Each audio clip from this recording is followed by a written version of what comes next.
आपने लाखों बार सुना होगा कि रेसलमेनिया का स्टेज सारे स्टेजेस में से सबसे भव्य है और वो साल का सबसे बड़ा शो है। WWE की स्कूबी डू मूवी में तो रेसलमेनिया की तुलना क्रिसमस से कर दी।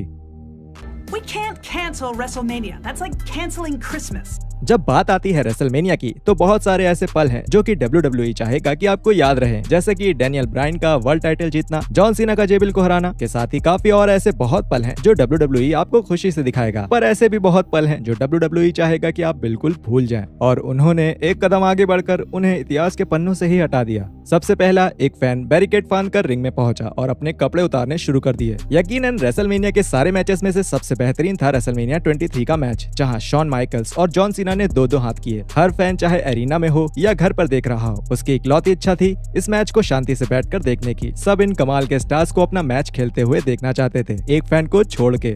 मैच के शुरू होने से बिल्कुल पहले पहली रो के पास बैठा एक आदमी बैरिकेड से कूदकर अपने कपड़े उतारने लगा और वो रिंग तक भी पहुंच गया। खुशकिस्मती से सिक्योरिटी उसके पास तुरंत ही पहुंच गई और इससे रेसलमेनिया 23 के सारे आगामी संस्करणों से हटा दिया गया। मामला हास्यास्पद तब हुआ जब उस फैन को शॉन माइकल्स हाथ से बाय करने लगे जब वो ले जाया जा रहा था। दूसरा है रॉडी पाइपर और बैड न्यूज ब्राउन का मैच।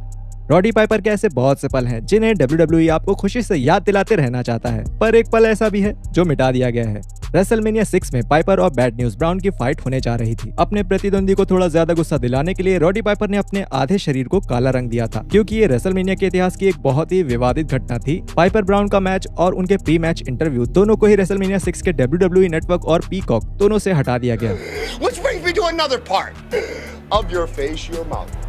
तीसरा, मिकी जेम्स का एक अभद्र इशारा करना। WWE के इतिहास में दो सबसे बेहतरीन विमेन रेसलर्स ट्रिश स्ट्रैटस और मिकी जेम्स के बीच रेसलमेनिया 22 में दिखाया गया मैच भी उतना ही बेहतरीन था। मैच बहुत ही अच्छा जा रहा था और क्राउड भी पूरी तरह से मैच में शामिल था। कुछ मिनटों तक रेसल करने के बाद जेम्स ने सोचा कि कुछ अलग करते हैं और उन्होंने अपने हाथ और जीभ से एक इशारा किया। ये बहुत ही चीप था, पर मिकी को लगा कि एक पागल ट्रिश स्ट्रैटस फैन की उनकी पटकथा के साथ सही बैठ रहा है। और ध्यान रहे कि WWE उस समय TV 14 था, लेकिन ये एक बहुत ही बदनाम क्षण बन गया और इसे रेसलमेनिया 22 के सारे आगामी रिलीजेस से हटा दिया गया। And then you get backstage, what happens then? Not good. That was not good. It was not good at all. I got yelled at. It was like, oh my God. He's like, we have to edit this out of everything. And I'm like, oh no. Like. Number 4, Chris Jericho gives the finger. WrestleMania 19 सबसे बड़े रेसलमेनियास में से एक था और इसका थोड़ा श्रेय जाता है इस बात को कि इस दिन शॉन माइकल्स अपनी वापसी रेसलमेनिया में कर रहे थे। द हार्ट ब्रेक किड ने पिछले 5 सालों से रेसलमेनिया में एक मैच नहीं खेला था, तो उन्हें दोबारा खेलते देखना बहुत ही रोमांचक था। माइकल के प्रतिद्वंदी थे क्रिस जेरिको, जो कि द हील या फिर बैड गाय था।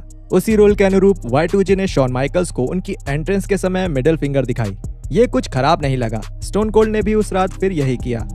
पता नहीं क्या वजह थी, लेकिन रेसलमेनिया 19 के DVD और WWE नेटवर्क वाले संस्करणों में WWE ने क्रिस जेरिको के मिडिल फिंगर दिखाने से पहले ही पूरा सीन हटा दिया, लेकिन जिम रॉस और जेरी लॉलर ने कमेंट्री में उस चीज के ऊपर अपनी प्रतिक्रिया जरूर दी।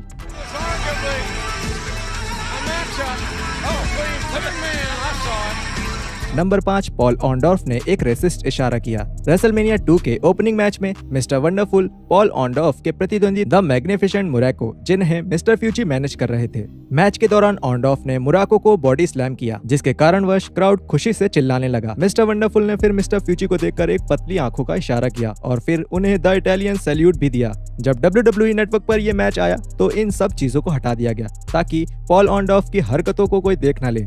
छठा, माइकल कोल गलती से मेन इवेंट का स्पॉइलर दे देते हैं। हर कोई गलतियां करता है, पर रेसलमेनिया 15 में माइकल कोल ने काफी बड़ी गलती कर दी। जब अंडरटेकर और बिग बॉस मैन के मैच के लिए हेल इन अ सेल को नीचे किया जा रहा था, Michael Cole home shopping network पर पोस्ट रेसलमेनिया शो को प्रमोट कर रहे थे।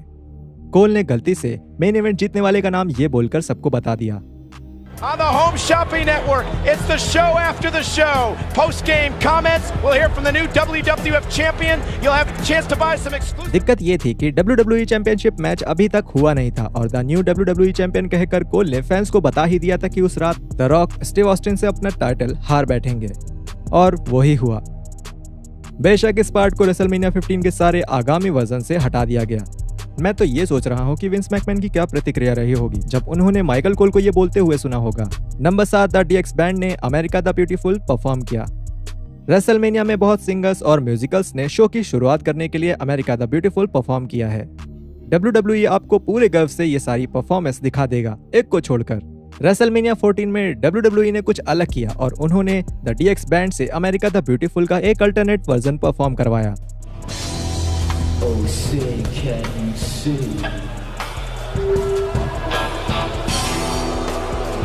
उस परफॉर्मेंस को तुरंत ही सब बू करने लगे और ये समझ पाना कि ऐसा क्यों हुआ कठिन नहीं है। उस गाने को जिस तरह द DX बैंड ने गाया वो इतना खराब था कि उसे बस लाइव पेपर-व्यू पर दिखाया गया और उसके बाद कभी नहीं।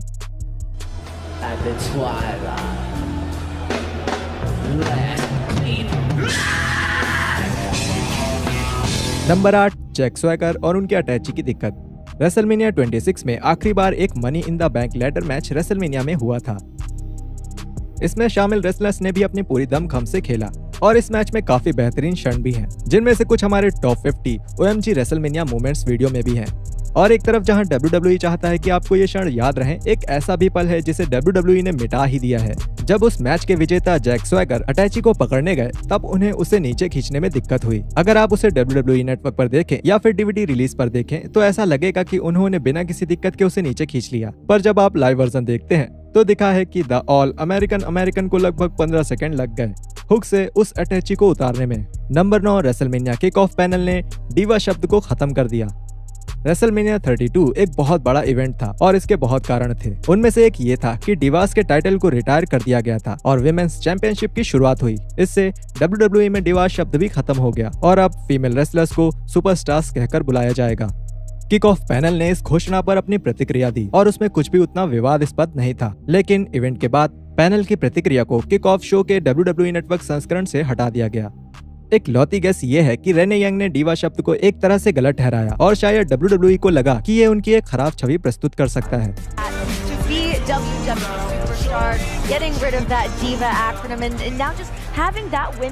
Number 10, Chris Benoit. बेशक क्रिस बेनॉट एक ऐसे व्यक्ति हैं जिनसे WWE कोई भी संबंध नहीं रखती है। 2007 में अपने मर्डर सुसाइड की वजह से बेनॉट के बहुत सारे ऐसे पल हैं जिन्हें WWE ने या तो हटा दिया है या फिर दरकिनार कर दिया है। रेसलमेनिया में भी ऐसा ही हुआ है। हालांकि बेनॉट के रेसलमेनिया मैचेस आप WWE नेटवर्क और DVD री रिलीजेस में देख सकते हैं, पर WWE ने द कैनेडियन क्रिपलर को काफी और जगहों से हटा दिया है। WWE ने एक वीडियोस की श्रृंखला अपने रेसलमेनिया इन 60 सेकंड्स नाम के एक YouTube चैनल पर रिलीज करी थी। इसमें बेनॉट के मैचेस को बिल्कुल हटा दिया गया था। अपनी वेबसाइट पर WWE ने हर रेसलमेनिया की फोटो गैलरीज भी रिलीज करी, मगर उसमें क्रिस बेनॉट कहीं नहीं दिखे। और तब जब रेसलमेनिया 20 में वो मेन इवेंट में थे।